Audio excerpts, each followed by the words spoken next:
কারণে তাদের অন্তর বলে গিয়েছে, তাদেরকে যত মেহনত করো না কেন তারা কখনো ইসলাম গ্রহণ করবে না, তারা কখনো ভুল পথ থেকে তারা সঠিক রাস্তায় আসবে না। সেই হলো ইহুদি জাতি।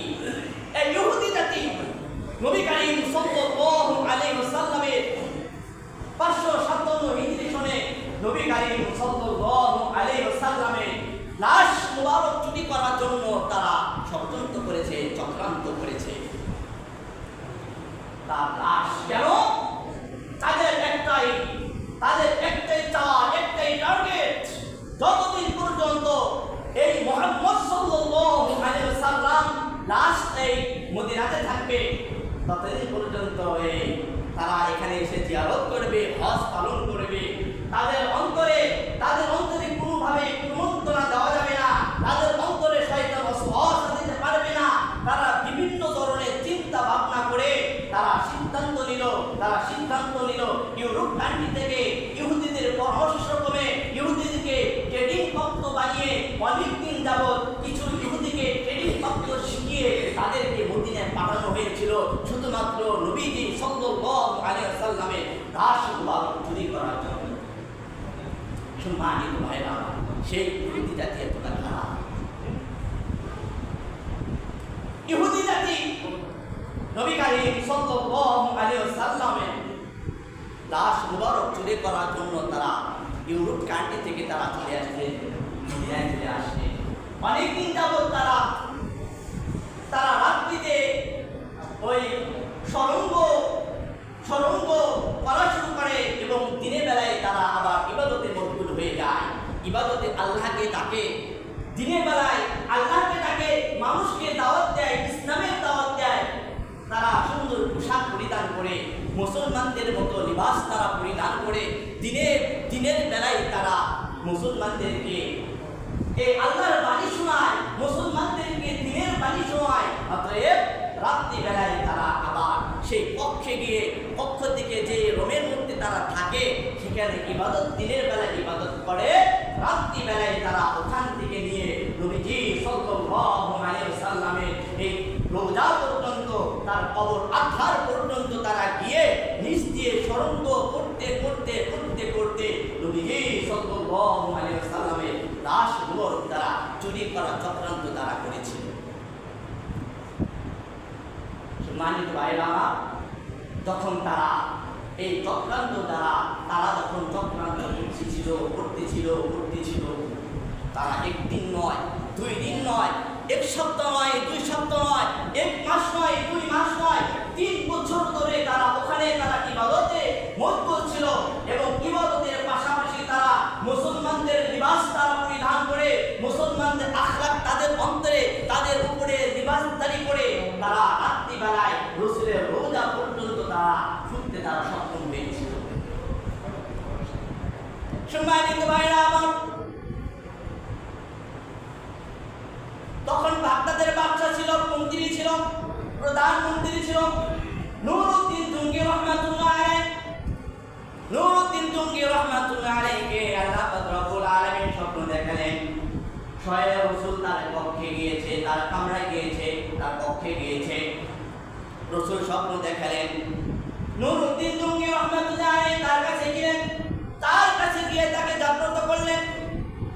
তাকে বললেন, ও নুরউদ্দিন জঙ্গি রহমাতুল্লাহ আলাইহি, তুমি তো এই দেশের প্রধানমন্ত্রী, তুমি তো এই দেশের মন্ত্রী, তুমি থাকতে ওই ইহুদিরা আমাকে নিয়ে যাওয়ার চক্রান্ত করেছে, আমাকে বিপদগামীর মধ্যে তারা ফেলে দিচ্ছে, তুমি কিছু একটা করো। নুরউদ্দিন জঙ্গি রহমাতুল্লাহ আলাইহি ঘুম থেকে জাগ্রত হয়ে তিনি ওযু করে নামাজ আদায় করে জিকির করত, আল্লাহ পাক রব্বুল আলামিনের কাছে দোয়া করলেন। তিনি ভাবলেন এটা স্বপ্ন দেখেছি, আবার ঘুমিয়ে পড়লেন। আবার যখন ঘুমিয়ে পড়ার সাথে সাথে আল্লাহ পাক রব্বুল আলামিন তাকে আবার স্বপ্ন দেখালেন। নুরউদ্দিন জঙ্গি নবী করিম সাল্লাল্লাহু আলাইহি ওয়াসাল্লাম তার কাছে গিয়ে আবার বললেন, আমাকে আক্রমণ করছে, আমাকে আক্রমণ করার প্ল্যান করছে, আমাকে আক্রমণ করার চক্রান্ত করে, তুমি কিছু একটা করো। দ্বিতীয়বার যখন স্বপ্ন দেখলেন, আবার ঘুম থেকে জাগ্রত হলেন। ঘুম থেকে জাগ্রত হয়ে ওযু করে আবার নামাজ আদায় করে জিকির আজকার করে আল্লাহ পাক রব্বুল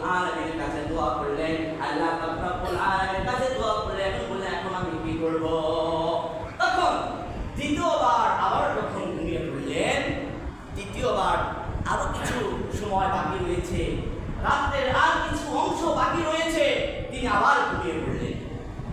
ঘুমিয়ে যাওয়ার পর আবার স্বপ্ন দেখালেন যে নির্দক্ষদয় দুইজন ব্যক্তি রসুলকে নিয়ে দেওয়ার ষড়যন্ত্র করেছে, চক্রান্ত করেছে, রসুল বিপদগ্রস্তের মধ্যে রয়েছে, রসুলকে তারা ওখান থেকে নিয়ে যাবে। আপনারা অবাক হয়ে যাবেন, হাদিসের মধ্যে আসছে যত নবী এসেছে কোন নবীর লাশ, কোন নবীর কবরের লাশ বুঝবে না, গুলবে না, নষ্ট হবে না।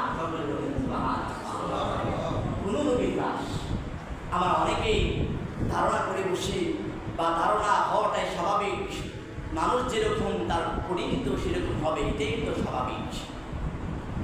এটা স্বাভাবিক সাধারণ সেন্সে আমাদের চলে আসে। মাটির মধ্যে কিছু থাকলে পচে যাবে।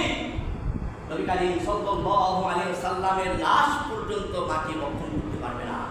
শুধু আমাদের নবী নয়, যত নবী এসেছে কোন নবীর লাশ মাটি পচতে পারবে না, মাটিতে গড়বে না। সকলে বলেন সুবহানাল্লাহ।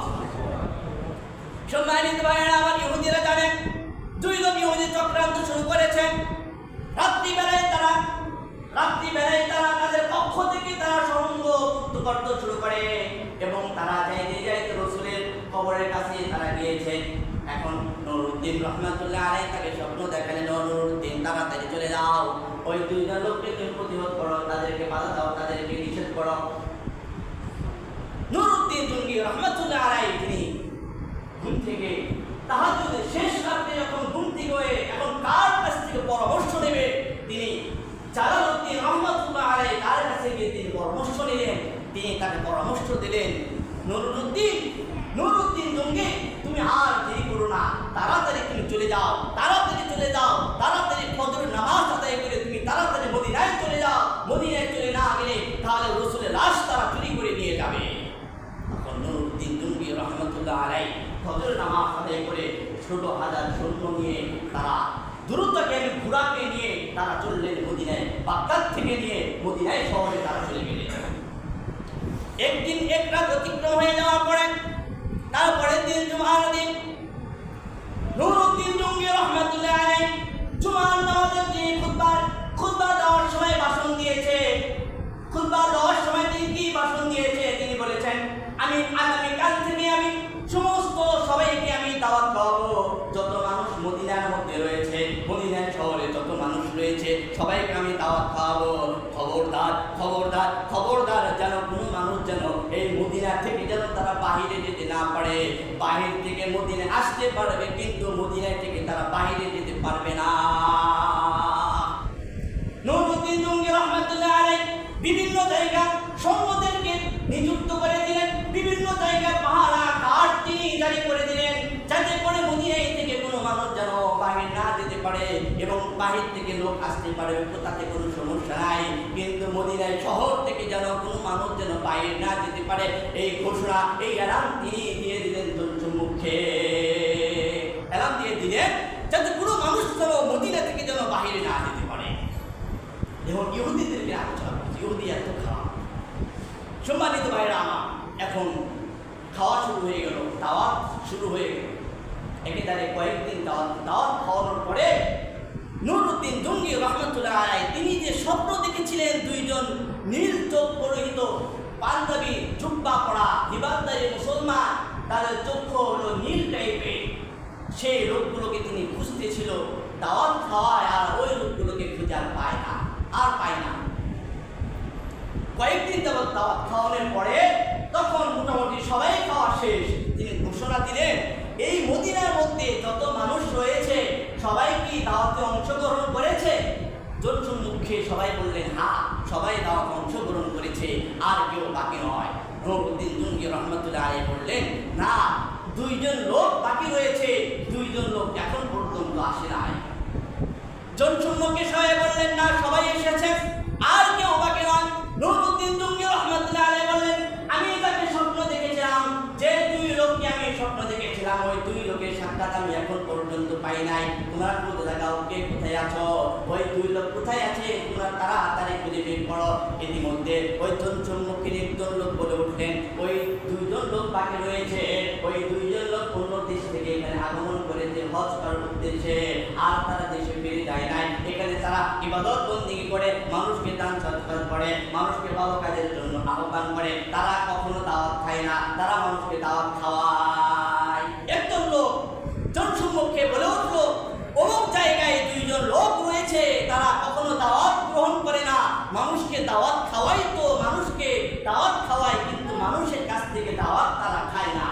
নুরউদ্দিন জঙ্গি রহমতুল্লাহ বললেন, তাড়াতাড়ি চলো, আমাকে নিয়ে যাও। তার সৈন্যদেরকে নিয়ে চলে গেলেন এই তার কারখানায়, তার কক্ষে নিয়ে গেলেন। তার কক্ষে যাওয়ার পরে তিনি তাকে জিজ্ঞাসা করলেন, নুরউদ্দিন জঙ্গি রহমতুল্লাহ জিজ্ঞাসা করলেন, তোমরা কে বা কোথায় থেকে এসেছো বলো। তারা বলেন, আমরা এসেছি, অনেক দূর থেকে এসেছি। কেন এসেছো? আমরা এসেছি হজ করার জন্য। হজ করার পরে আমরা আর দেশে ফিরে যেতে মন চাচ্ছে না, আমরা রাসূলের কবর জিয়ারত করার জন্য আমরা এখানে সময় ব্যয় করছি। আর বাদ বাকি যে সময়গুলো আমাদের জিন্দেগির হায়াত রয়েছে, আমরা রাসূলের কবর জিয়ারত করে করে আমরা আমাদের সময়গুলোকে নষ্ট করে, সময়গুলোকে ব্যয় করে দেব। তারা এই সমস্ত কথা বলা শুরু করেছে। নুরউদ্দিন জঙ্গি রহমতুল্লাহ আলাইহি বললেন, না, তোমরা এই কাজের জন্য আসনি, তোমাদের কোনো উদ্দেশ্য রয়েছে, তোমাদের কোনো টার্গেট রয়েছে। সত্যি কথা বলো, তোমরা কি কারণে এখানে এসেছো বা কি কাজ তোমরা করছো। এবং তাদের পক্ষ নিয়ে অনেক মদিনাবাসী তাদেরকে সাপোর্ট করে, তাদের প্রশংসা করছে। কি প্রশংসা করছে? বলে তারা অনেক ভালো, অনেক ভালো। তারা কখনো মানুষের দাওয়াত খায় না, মানুষকে দাওয়াত খাওয়ায়, মানুষকে দান সৎকার করে, মানুষকে উপকার করে, মানুষকে সাহায্য করে, মানুষের বিপদের পাশে গিয়ে তারা দাঁড়ায়। তারা অনেক ভালো লোক। নুরউদ্দিন জঙ্গি রহমতুল্লাহ আলাইহি তিনি বললেন, দাঁড়াও। তার এই কক্ষের মধ্যে সবকিছুই তন্ন তন্ন করে খুঁজে, আর কোথাও কোনো কিছু পাই না। শেষ মুহূর্তে যখন তার মাথা হট হয়ে গেল, গরম হয়ে গেল, তখন তিনি কি করলেন? একজনকে বললেন, সৈন্যকে বললেন, তুমি এর চাইনা মাছটা উঠাও, মুসল্লাটা উঠাও। মুসল্লাটা উঠার পরে দেখে বিশাল করে একটি চাটাই, আবার বললো চাটাইটা আবার উঁচু করো, আবার চাটাই উঁচু করলো। তার নিচে দেখে একটি বিশাল বড় পাথর, আবার পাথরটা উঁচু করো। পাথরটা উঁচু করার পরে দেখে ওখান থেকে নিয়ে সুড়ঙ্গ করা শুরু করেছে নবীজির কবর পর্যন্ত। ওখান থেকে নিয়ে নবীজির কবর পর্যন্ত তারা সুড়ঙ্গ পূরণ করে ফেলেছে, সুড়ঙ্গ করে ফেলেছে। নুরউদ্দিন জঙ্গি রহমতুল্লাহ আলাইহি, নুরউদ্দিন জঙ্গি রহমতুল্লাহ আলাইহি বলে, তাদেরকে গ্রেফতার করো। তাদেরকে গ্রেফতার করা হলো, তাদেরকে গ্রেফতার করা হলো, তাদেরকে প্রশ্ন করা হলো, তোমাদেরকে এখানে কে পাঠিয়েছে? এখন তারা বলে, আমাদের ইহুদি কান্তি থেকে ইহুদিরা আমাদেরকে প্রশিক্ষণ দিয়ে, ইহুদিরা আমাদেরকে ট্রেনিং প্রাপ্ত বানিয়ে আমাদেরকে এখানে পাঠিয়েছে। এখানে তোমরা কতদিন যাবত এসেছো? তারা বললেন, আমরা এখানে একদিন নয় 3 বছর ধরে আমরা এখানে কাজ করি। দিনের বেলায় মানুষকে আমরা দাওয়াত দেই, দিনের বেলায় মানুষকে আমরা সাহায্য করি, এবং রাত্রি বেলায় কিছু অংশে আমরা এই কাজ করি, খনন করি, এই সুড়ঙ্গ তৈরি করি, এবং মাটিগুলো আমরা মদিনার বাহিরে নিয়ে আমরা সেগুলোকে ফেলে রেখে আসি, যাতে করে কোনো মানুষ আমাদেরকে কোনো সন্দেহ না করে। সম্মানিত ভাইরা আমার, ইহুদি জাতি এত খারাপ। তারপরে শুনুন, নুরউদ্দিন জঙ্গি রহমতুল্লাহ আলাইহি তাদেরকে গ্রেফতার করলো। গ্রেফতার করার পরে তাদেরকে জিজ্ঞাসা করলো, আচ্ছা বলো তো, এই লাশ তোমাদেরকে কে নিয়ে যেতে বলেছে? তিনি বলেছেন, আমাদের ইহুদিরা নিয়ে যেতে বলেছে। তিনি বললেন, কতদূর খনন করেছ? তিনি বললেন, ইহুদিরা বললেন, আর 1 সপ্তাহের মধ্যে টার্গেট করেছি, এই 1 সপ্তাহ কাজ করলে হয়তো বা তার লাশটাকে আমরা নিয়ে যেতে পারতাম। দুইজন ইহুদি বললেন, যখন আমরা এই কাছাকাছি যখন এসে পড়েছি, আমাদের মনে হলো আকাশ যেন ভেঙে চূর্ণ বিচূর্ণ হয়ে খণ্ড হয়ে যাচ্ছে, আর এই জমিনগুলো যেন থরথর করে ভূমিকম্পের মতো কাঁপতে শুরু করেছে। যখন রাসূলের কবরের কাছে যখন তারা গিয়েছে, তখন তাদের মনে হইতেছিল, যে আকাশ যেন, আসমান যেন ভেঙে টুকরো টুকরো হয়ে যাচ্ছে, জমিন যেন থরথর করে কেঁপে উঠছে। তারা ভয়ঙ্কর আতঙ্ক হয়েছিল। নুরউদ্দিন জঙ্গি রহমতুল্লাহ আলাইহি তার এই ঘটনা শুনে তিনি তার মেঘমালা যেমন ভয়ঙ্কর আকৃতি ধারণ করে, যখন ঝড়ের পূর্বে যখন আকাশমালা যখন ভয়ঙ্কর রূপ ধারণ করে, নুরউদ্দিন জঙ্গি রহমতুল্লাহ আলাইহি কিতাবের মধ্যে আসছে, তার চেহারা বিভিন্ন হয়ে গিয়েছে, তার চেহারা লাল হয়ে গিয়েছে। তিনি তাদেরকে হুঙ্কারের শুনে কন্দন করে তাদেরকে চিৎকার মেরে বললেন, তোমাদের এত সাহস কে দিয়েছে? দিয়েছে, তাদেরকে পাকড়াও করে ধরো। তাদেরকে পাকড়াও করার পরে এমন শাস্তি তাদেরকে দিয়েছে। বিশাল বড় একটি কাঠের চৌড়ি, কাঠের চকি তাদের জন্য বানিয়েছে এবং কাঠের চকির মধ্যে তাদেরকে বসিয়ে বিশাল বড় মাঠের মধ্যে তাদেরকে আগুন দিয়ে তাদেরকে জ্বালিয়ে তাদেরকে শাস্তি প্রদান করা হয়েছে। সম্মানিত ভাইয়েরা আমার, এই ইহুদি আর আমার মুসলমান ভাইদেরকে তারা এইভাবে আক্রমণ করেছে। সম্মানিত ভাইয়েরা আমার, আমরা সকলেই এই ফিলিস্তিন মুসলমানদের জন্য আমরা দোয়া করব এবং এই ইহুদি জাতি থেকে ইহুদিদের ফাসলত রয়েছে, অভ্যাস রয়েছে, সেগুলো আমরা পরিহার করব, সেগুলো আমরা ত্যাগ করব। এই ইহুদি জাতির যে ফাসলত রয়েছে, তাদের অভ্যাস রয়েছে, সেই অভ্যাসটা যেন আমাদের মধ্যে কোনোভাবে